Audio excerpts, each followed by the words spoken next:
I'm also amazed that the age group is 20 to 40, but our average consumer age would be probably 28. I'm not a counselor myself. No. Keep it simple and just like build from first principles.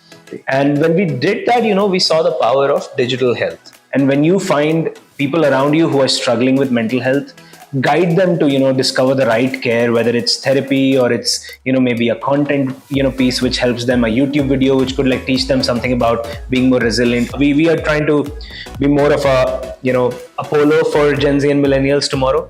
Don't like talk just about the product you want to build. Figure out how you would acquire your first 100,000 customers.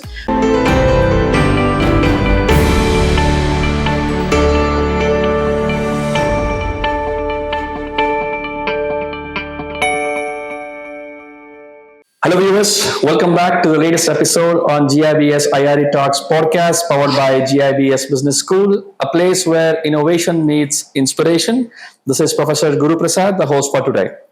Well, in all our previous podcasts, which is completely focused towards entrepreneurship and the journey what the entrepreneurs had, we speak about a lot of aspects about entrepreneurship, but a very rare discussion we had something which is very important and a key ingredient, I would say, which is the health. Above all, which is a mental health, right? I think probably we have understood the importance of this of late, especially people talking about mental health has been even more after COVID-19. So to discuss on this very important matter, I'm very happy to welcome Mr. Abhineet Kumar, who's a co-founder of Rocket Health. On behalf of all your viewers, I extend my heartfelt welcome to you. Welcome, sir. Welcome to the show. Thank you, Professor. Thank you. Such a pleasure having you. And I had a great discussion with you behind the camera as well. So I'm really impressed by your journey. I want my student viewers to get impressed with your journey as well. So before I get into the topic, I would love to know your upbringing. Can you recollect your school days and the college days? No, most definitely. I grew up in Bihar, so small town Bihar in Gaya, like I said, told you before. And I think my school journey was more revolving around sports and academics. So I've definitely learned a lot about team building and being competitive and really like learning cricket, football, and all of those sports kind of like helped me into the person I am today. College was mostly, I think, engineering for a couple of years at IIIT Hyderabad. I dropped out, so I was one of the more rebel kids who understood what passion is, and then I didn't want to do what everyone else. Tell me one thing: why these dropout kids are always the best entrepreneurs? That has numerous examples on that. Yeah, I do see. Like, I feel like when people realize what they enjoy doing, and if they pursue that path and they do it early, then it becomes a common, like a way of life. So when you come up with like opportunities in front of you, you're able to chase them better because you have more risk-taking ability. I think it's like playing sports also teaches you that. I think absolutely yes. Yeah. So I think from that angle, my academics journey was a couple of years of engineering, dropped out, got a BBA eventually, got a college degree eventually. I worked with a few startups. Like while I was in undergrad, I was in the US for a year, got a scholarship to intern at a startup. So that taught me a lot. So when I came back, when I graduated from college in Delhi NCR, I started a food delivery company. So I think college played a big role in my development of entrepreneurship, because I did not know what entrepreneurship was before college. So can I say entrepreneurship was not a choice, but an accident? I would say it was more around the lines of, me discovering what an entrepreneur is through content. So I read a book about this entrepreneur named Gurbaksh Chahal, and I read his biography, and I was like, how is this guy at 22, running an ad tech company and doing so well in the US? This Punjabi kid, he's like, doing a phenomenal job, like building this company, and then he sold that company. So when I was 19 or 18, I read that book. And since then, I was like, okay, what does entrepreneurship mean? What does it mean to have a passion? What does it mean to build products? I started basically spending a lot of time on the internet, watching videos which taught about entrepreneurship. I saw a lot of entrepreneurs really share their journey on different blogs. And so that helped me kind of get exposed to startups. And when that happened, one of my friends, Kshitij, he said, hey, I know someone who runs a content marketing agency. They need help. Would you help them? And I started helping them. And through that, I realized, I can build my own content marketing agency. So I built it in college. And when I did that, that was my first, journey as an entrepreneur. So yeah, I think content and that biography of Gurbaksh Chahal, that taught me a little bit. While growing up, obviously my parents are doctors, and I've seen my dad be very entrepreneurial because he built his own hospital from scratch and he runs it. He manages it alone. So I feel that entrepreneurial spirit was there, but I never knew about tech startups until I started exploring, in college days.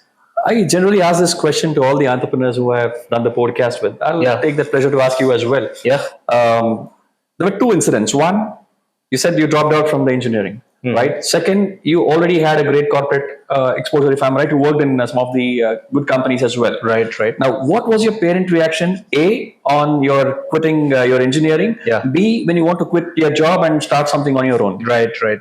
When I told my parents that I don't want to finish my computer science program. Which semester was that? This was, I think, the fourth semester, second year in college, right? Okay. So mine was a dual degree.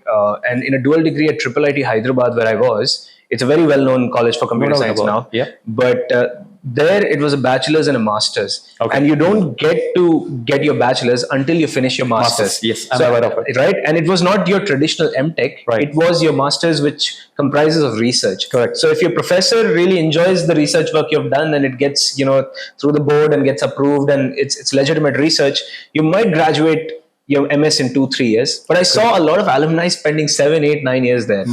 And I was like, maybe this is not what I'm really passionate about. That's when I learned, what passion truly means, which I feel everyone should discover in their 20s or earlier if possible. That's okay. So I discovered it then. And when I did that, I was like, okay, I think 2 years is good enough. I've learned computer science.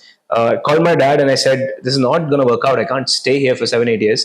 I am already earning some money, through my college venture. Okay. Can I drop out? And obviously they were shocked because it was a good college. I worked. Very true. I worked really hard to get there. Getting entry itself to such colleges is difficult. Yes, and I definitely went to Kota, went through the Kota journey, which again is different, staying away from family, getting coaching and all of that, right? So you feel you work so hard for a degree and then you drop out. It's a disappointment for a lot of people. But my dad, it's a very interesting anecdote. I was, telling him that I feel like a failure when I dropped out, and my friends were like, why are you dropping off? And, your family writes you off also. Your friends question your decision. So my dad said, why do you feel bad? I think it's great. You learned 2 years of computer science. So you know how to work with engineers. Absolutely. Now go learn something else, or you do something else. And you can leverage whatever experience you have. Absolutely. So don't see life with glass, half full, half empty. You should look at it as glass half full, right? So I think that was a great lesson from my dad. It's the mindset. It's the mindset. Yeah, so I think they were all right. They took a few weeks to understand this is what I really want to do. Once they knew, they were all in on that decision. So I'm very lucky that my parents were supportive. I think I'm privileged that way that I got their support. It's tough sometimes to get parents on board on your decision. They play a very key role. No, most definitely. And in the corporate journey, like you said, you worked with American Airlines and Amazon as well. I did. So my career has been startups. I did my food delivery company. So my parents already out of college saw me run a company and saw the struggles I went through. And, I had some life savings, which I poured into it. And they saw that it's not easy. They already know because they're entrepreneurial as well. So that helped a little. So they knew, okay, he'll figure it out. When I sold that company, I went to Indonesia. I worked in a job. I worked at a company called Voyagen. So that was a very unique experience at 25 living in Bali. So they saw me working with these smaller companies, right? One of my own, the other somewhere else. So when I ended up deciding getting an MBA, they were very happy because they thought that, oh, fine, at least he'll build a stable career for a while. So I got my MBA at Georgetown, got my, stint at Amazon, and then American Airlines was a very nice job. I worked in the CFO's office. I worked in finance and strategy. So I was well settled in Texas, in Dallas, and I really liked my life there. But yeah, I honestly felt I was away from India. I was away from home. I was away from family. I wanted to build something of my own. That passion was coming back. Because when I did Rocket Food, my first company, I was kind of burnt out. So that break for my MBA and that corporate stint helped me kind of recover. And it also helped me kind of stand on my feet, have some savings and, build a life. And when I was in the US, I was like, no, it's time, during COVID, I was like, I should go back. And I shared it with my family, and my parents were pretty much on board again because they had seen me go through ups and downs. The fact that I had already shocked them with that dropping out decision, and they had seen me do a startup, this time around it was very easy for them. They were like, all right, now you know what you have to do, so you figure it out. So glad, I would say, for me being an entrepreneur, my dad and my mom, they've had a big role to play. Very indirectly, being there always. they've never like kind of interfered a lot. In fact, even though my dad is an entrepreneur, I ask him for advice. Very rarely would he give me advice. He would like, you have to figure it out yourself. Is it? So I think that helps. Upbringing was amazing, yeah. Yeah, I think it helps in being positive, Absolutely, yes. because my dad has played a lot of sports, and I've learned this from him that the underdog These mentality. characteristics are inbuilt in the sportsman. It is like how you play against a better team, and you're the underdog. Sometimes you punch above your weight class, but it's the mindset that matters, right? So when you're a startup, you're competing against larger players who are much more venture backed, who might be established companies. The mindset does matter a lot. So that's what I've learned. Yeah, optimistic, but also problem solving. Moving fast is another thing. Can we move fast? Absolutely. Get things done? So yeah, I have learned a lot from my parents. I think whenever I interact with the entrepreneurs, there is something that triggered them to start something of their own. Yeah. So tell us your journey of Rocket Health. What triggered you to get into this? So when I came back from the US, I started an e-commerce brand with my friends. Okay. But COVID second wave spiked up, right? Mm-hmm. And that time you were in India? I was in India then. Okay. And I was figuring out that e-commerce brand. Okay. But my sister, who's a doctor, she was preparing for her exam, for PG, MS or MD, whatever she would have gotten. And she was at home. So we both were brainstorming how to help people during COVID. So we started Rocket Health as a volunteer, effort. We got all the doctors we knew online. We connected patients all across India who wanted, COVID care, who wanted to talk about COVID. And we helped 4,000 people in 3 weeks then. Okay. And when we did that, we saw the power of digital health.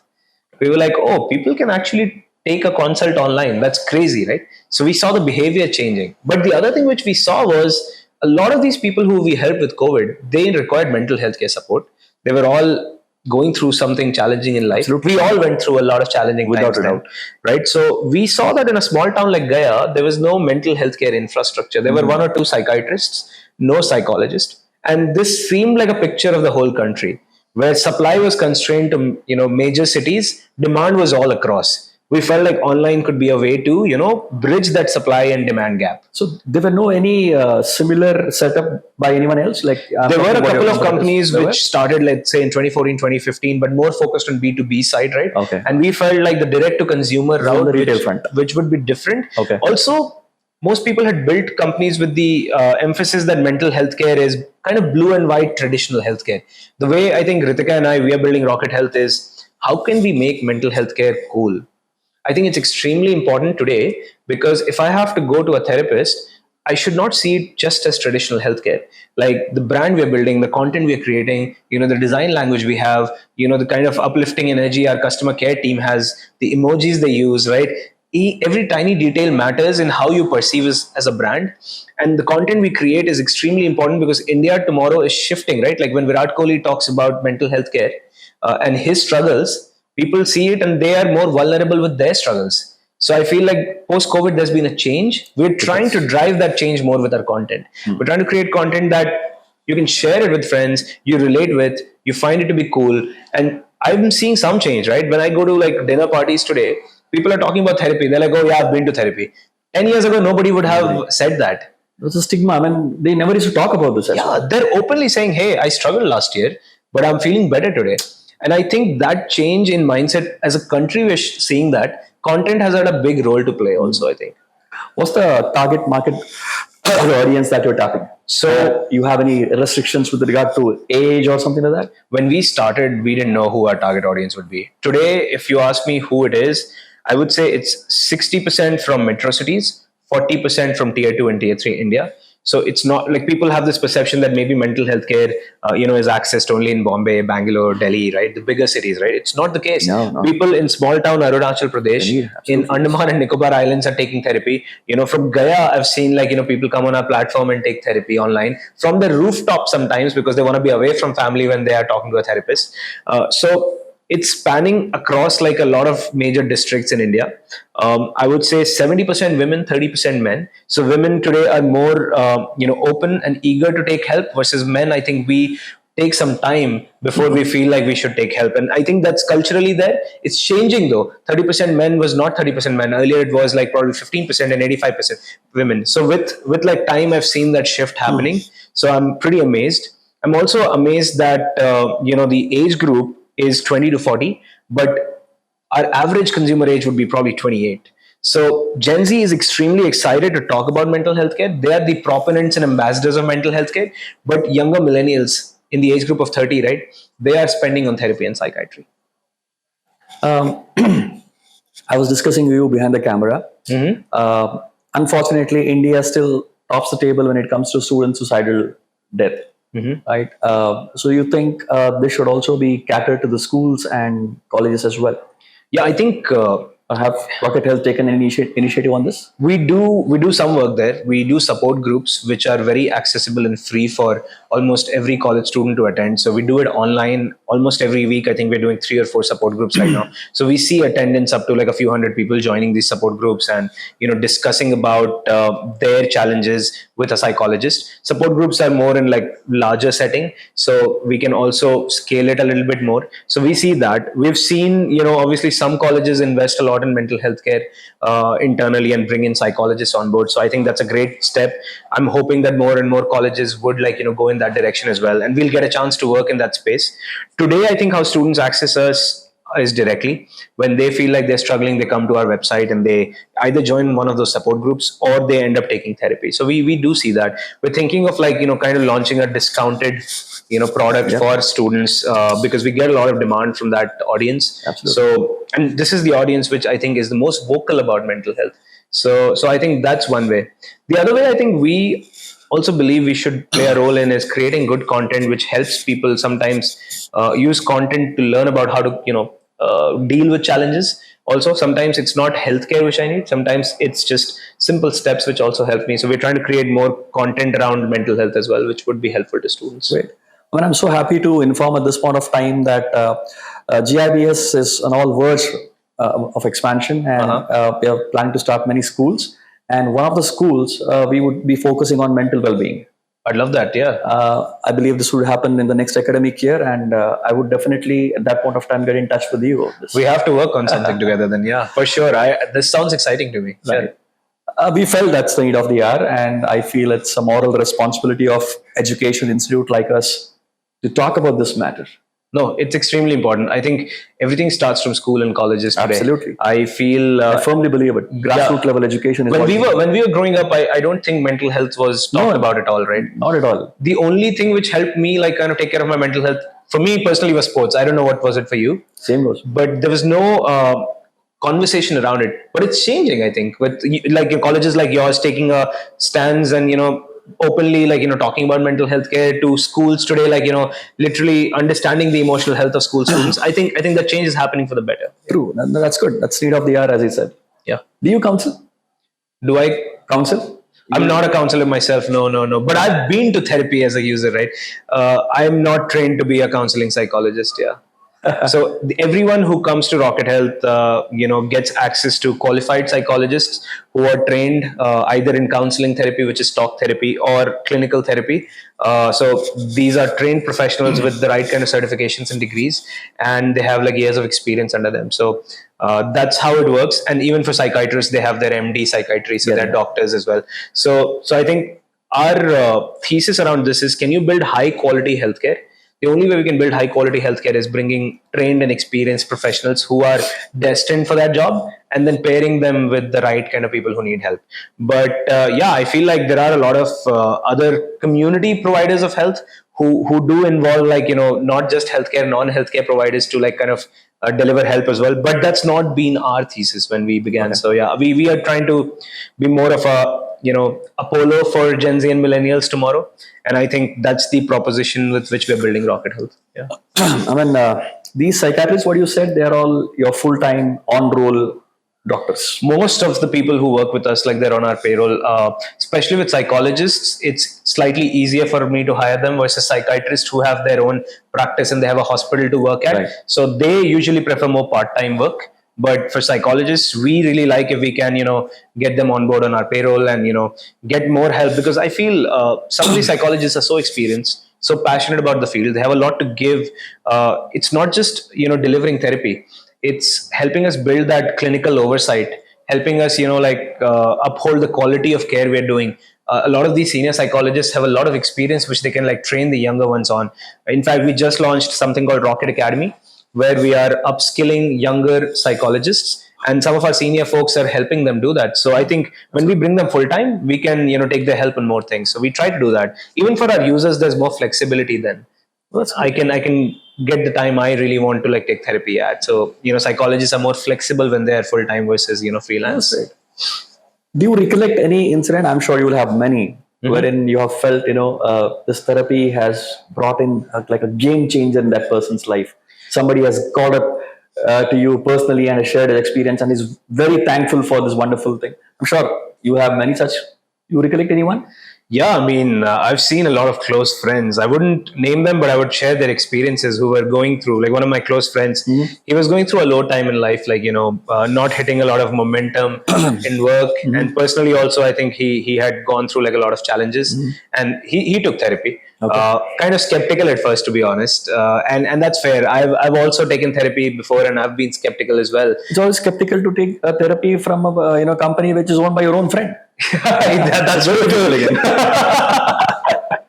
No, so he was pretty skeptical, but I think over the period of time, I think he's still like was telling me that he's still with that therapist and he goes back. So that's very interesting. I've seen a shift in his mood, in his behavior, in his energy levels. Of course, like there have been hundreds of testimonials we have from our consumers also who go through stuff like that.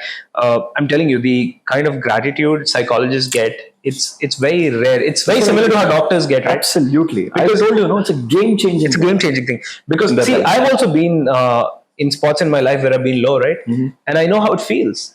And when you bounce back and you're back to normal and you're like enjoying life, it's different. Happiness feels different. And I think we all go through ups and downs. Sometimes we could be skeptical about taking help, but I think I would say that if you take a shot at accessing mental health care or taking therapy, and if you think you need it, you should give it a shot because it helps with some investment of time.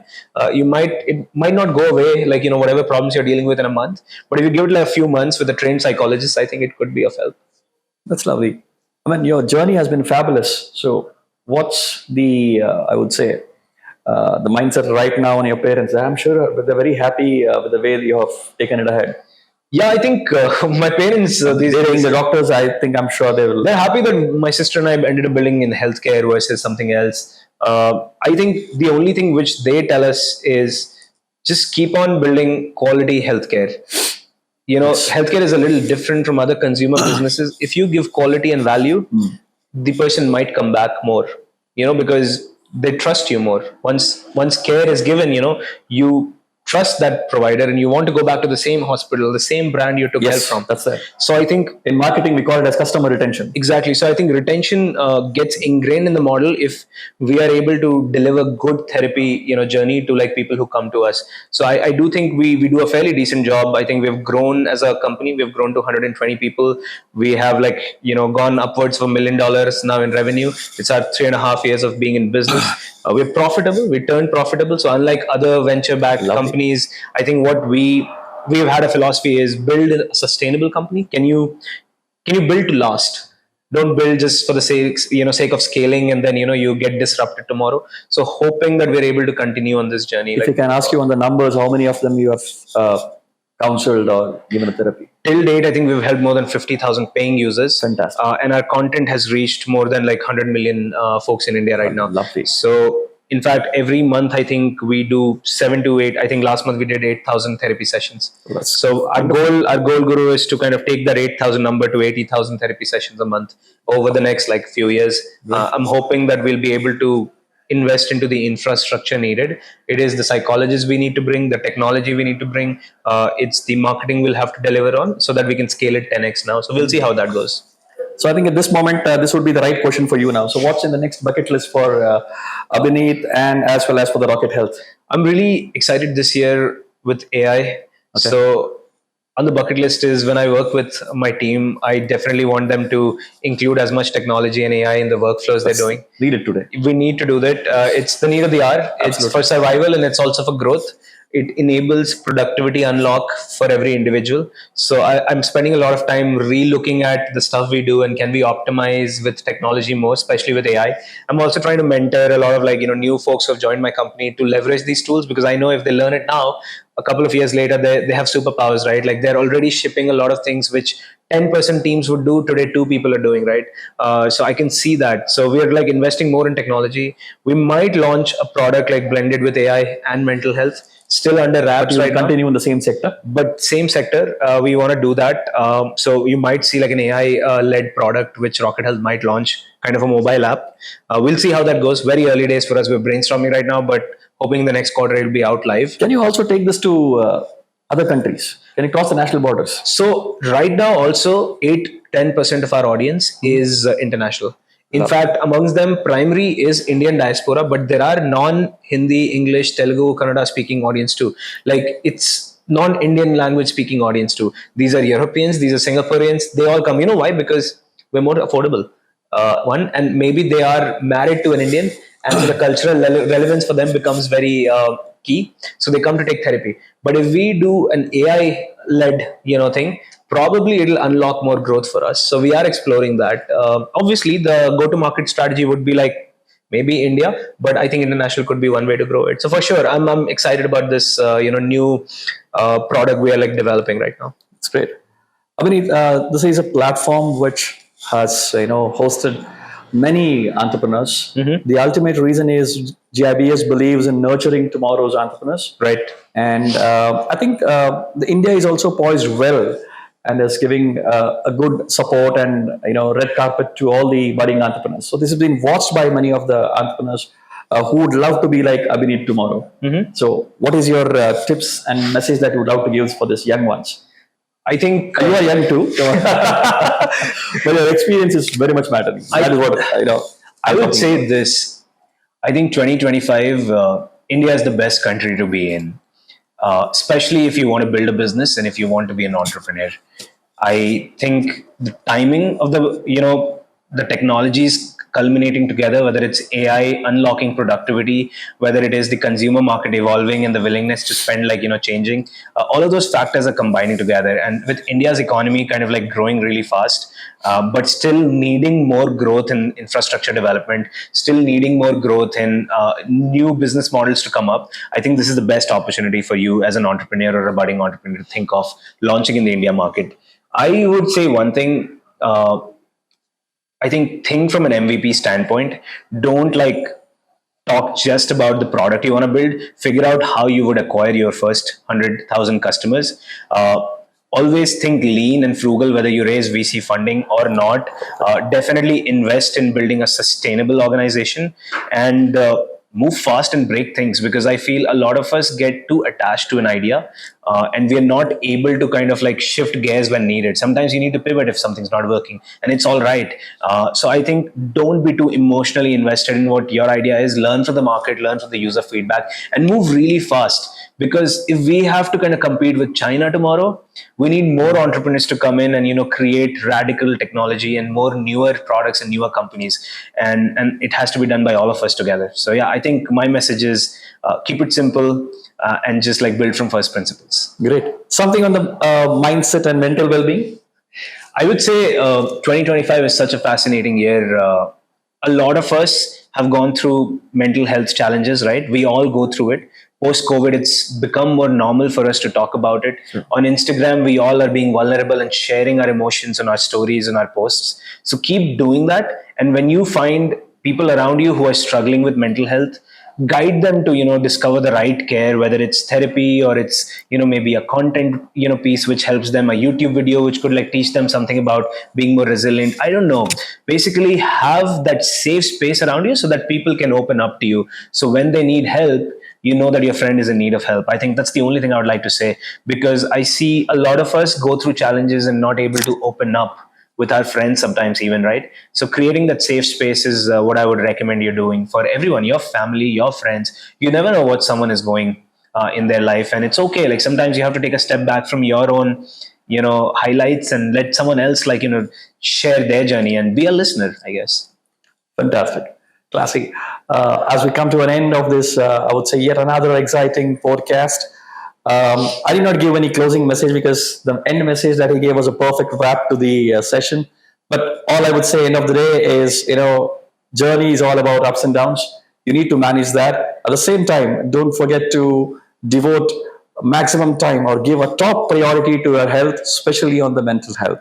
On behalf of all my viewers, I extend my heartfelt thanks to Abhineet for spending his time for such a valuable session. Thank you so much, sir. Thank you so much. Thank you. Appreciate your time. So I think lots of takeaways for sure from this session. I would request all of you to follow Abhineet in the social media platforms and get to know more about this very important topic. Don't forget to like us and subscribe us on all the social media platforms, GIBS Business School and GIBS IRE Talks Podcast. For now, this is Professor Guru Prasad signing off, and thank you for watching.